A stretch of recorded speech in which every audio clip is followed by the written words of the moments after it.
बिस्मिल्लाहिर्रहमानिर्रहीम। अस्सलाम वालेकुम dear students, welcome to my YouTube channel maths word. उम्मीद है आप सब खैरियत से होंगे।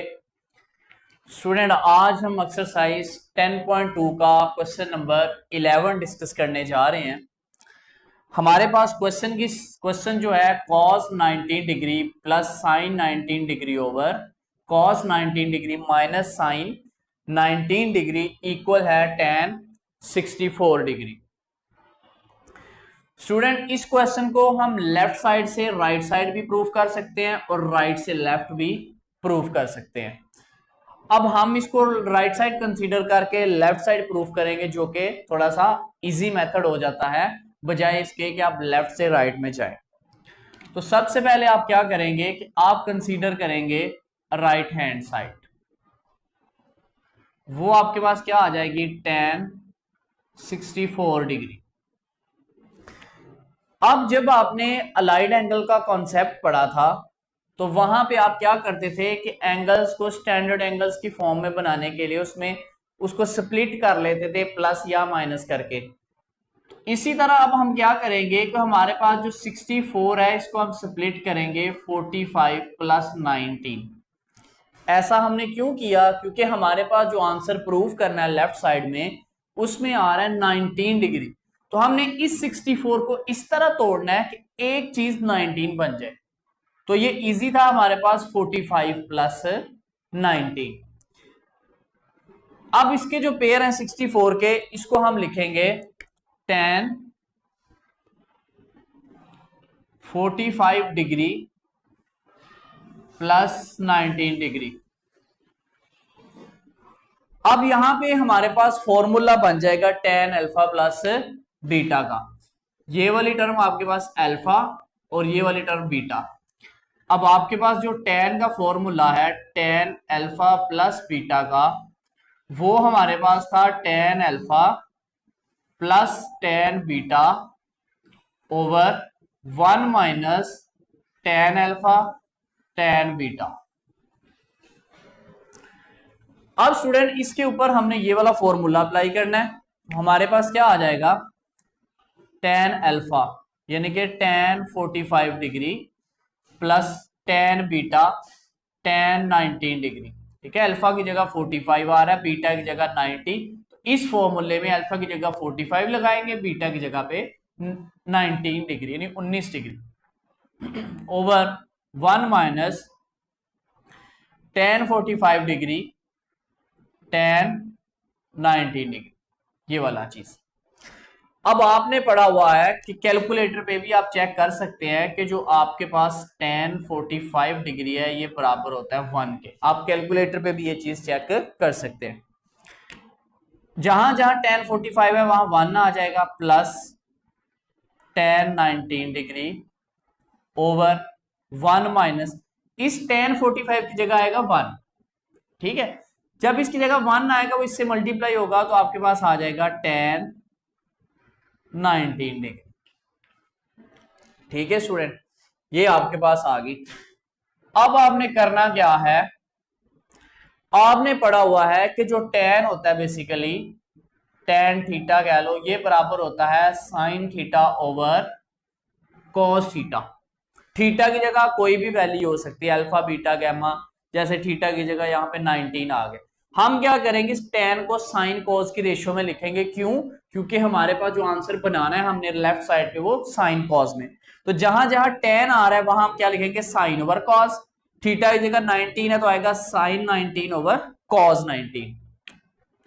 तो स्टूडेंट हमारे पास आ जाएगा यहाँ पे 1 प्लस tan की जगह पे आप लिखोगे sine 19 degree over cos 19 degree. Same काम नीचे, sine 19 degree over cos 19 degree. अब आपने लेना है एलसीएम। ऊपर वाली जो टर्म है आपके पास, चूंकि इसके डिनोमिनेटर में 1 के कुछ नहीं है तो एलसीएम क्या आ जाएगा, कॉस 19 डिग्री। ये 1 है तो ये cos 19 डायरेक्ट इससे मल्टीप्लाई हो जाएगा तो आ जाएगा cos 19 डिग्री प्लस ये cos 19 एलसीएम वाले cos 19 से डिवाइड हो गया, ऊपर वाला sin 19 एज इट आ गया। सेम काम नीचे भी आपने एलसीएम लेना है, तो नीचे भी आपके पास एलसीएम आ जाएगा cos 19 डिग्री। ये 1 है तो cos 19 इसे डायरेक्ट मल्टीप्लाई होगा तो आ जाएगा cos 19 डिग्री माइनस cos 19 से डिवाइड हुआ, ऊपर वाला sin 19 एज इट आ गया। ठीक है स्टूडेंट्स, अब दोनों का डिनोमिनेटर सेम था, वो आपस में डिवाइड हो गया। बाकी आपके पास क्या बच गया, आपके पास आ गया cos 19 degree plus sin 19 degree over cos 19 degree, नीचे ये वाली टर्म बच गई minus sin 19 degree which is equal to left hand side. यही आपने स्टूडेंट प्रूफ करना था, हैंस प्रूफ। ठीक है, ये था हमारे पास क्वेश्चन नंबर 11। स्टूडेंट नेक्स्ट हमारे पास क्वेश्चन नंबर 12 है।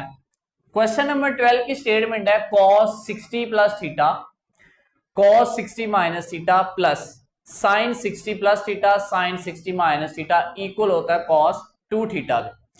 इस क्वेश्चन को सॉल्व करने के दो मेथड हैं।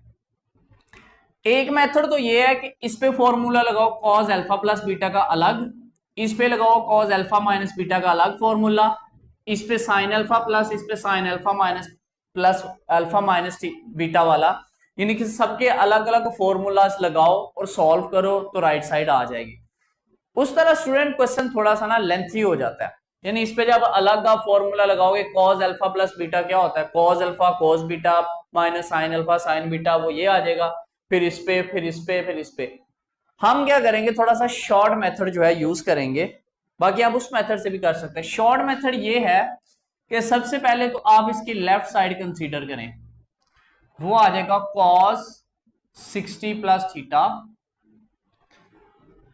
cos 60 minus theta plus sin 60 plus theta sin 60 minus theta. ये स्टूडेंट आपके पास आ गई लेफ्ट हैंड साइड। अब आपने cos का फॉर्मूला पढ़ा हुआ है cos अल्फा माइनस बीटा, ये किसके बराबर होता था cos alpha cos beta plus sin alpha sin beta. अब स्टूडेंट अगर देखें cos का ये फॉर्मूला, तो पहली दोनों टर्म cos की हैं, अगली दोनों sin की हैं। इधर देखो, पहली दोनों टर्म cos की, अगली दोनों टर्म sin की, बीच में प्लस तो ये भी प्लस। लेकिन इनके जो अल्फा बीटा है, आपने क्या करना है कि ये सारा एंगल आपने समझ लेना अल्फा, ये सारा एंगल आप समझ लो बीटा। सेम यहां पे सारे एंगल्स को आप समझ लो अल्फा, और इस सारे एंगल्स को आप नाम दे दो बीटा का, ताकि फॉर्मूला अप्लाई करेंगे हम। और इस पे हम डायरेक्ट फॉर्मूला अलग अलग भी मैंने आपको कहा था, ये cos अल्फा प्लस बीटा का, यानी ये वाला फॉर्मूला इस पे अलग, इस पे अलग, इस पे अलग, इस पे अलग, तो वो बड़ा लंबा सवाल हो जाता है। अब इस तरह देखें, हमने देखा कि ये सारी टर्म सेम फॉर्मूले वाली पैटर्न बन रहा था, cos अल्फा cos बीटा, यानी cos alpha cos beta plus sin alpha sin beta, ये फॉर्मूला होता है। तो इस पे हम ये फॉर्मूला अप्लाई करेंगे, किसके बराबर होता है cos अल्फा माइनस बीटा। तो हमारे पास क्या आ जाएगा फिर यहां पे cos अल्फा की वैल्यू क्या है 60 डिग्री प्लस थीटा माइनस, क्योंकि ये फॉर्मूला बनाना है cos alpha minus beta, beta की वैल्यू क्या आ रही है 60 माइनस थीटा। ठीक है स्टूडेंट, ये बस एक ही स्टेप की गेम है। मैं दोबारा बता दूं कि ये जो थी, इस पे अलग अलग फॉर्मूले भी लग सकते थे, यानी कि आपने जो फॉर्मूला पढ़ा हुआ है cos अल्फा प्लस बीटा का, वो होता है cos alpha cos beta minus sin alpha sin beta. फिर sin अल्फा प्लस बीटा का फॉर्मूला वो क्या होता था sin alpha cos beta plus cos alpha sin beta, इधर माइनस आए तो इधर माइनस, यानी कि आप ये sin अल्फा प्लस बीटा पे ये अल्फा बीटा अगर इसको रखेंगे, ये अलग, यानी 4 फॉर्मूले लगाने पड़े थे। ये शॉर्ट मेथड हमने क्या किया, हमने पैटर्न देखा कि cos अल्फा cos बीटा, दोनों टर्म cos वाली, अगली दोनों sin वाली, बीच में प्लस है, तो ये फॉर्मूला बनता है cos अल्फा माइनस बीटा। ये सारा एंगल हमने अल्फा सपोज कर लिया, ये बीटा, ये अल्फा ये बीटा, फॉर्मूला क्या बन गया cos अल्फा माइनस बीटा। ये देखो cos अल्फा माइनस बीटा। उम्मीद है आपको ये स्टेप समझ आ गया होगा। नेक्स्ट आपने करना है कॉस, ये आ गया 60 प्लस थीटा, ये माइनस अंदर वाले साइन चेंज करेगा, minus 60 degree minus minus plus theta. यहां पे स्टूडेंट देखें प्लस 60 माइनस 60 आपस में कैंसिल हो गए, तो आपके पास एक थीटा ये और एक थीटा ये, कितने हो गए? 2 हो गए। तो आंसर आ गया cos 2 theta which is equal to right hand side. देखिए स्टूडेंट कितना जो है ये शॉर्ट क्वेश्चन बन गया। तो ये था हमारे पास क्वेश्चन नंबर 12। उम्मीद है आपको समझ आ गई होगी। इंशाल्लाह नेक्स्ट लेक्चर में हम जो है बाकी क्वेश्चंस को डिस्कस करेंगे। तब तक के लिए खुदा हाफिज, फी अमानिल्लाह।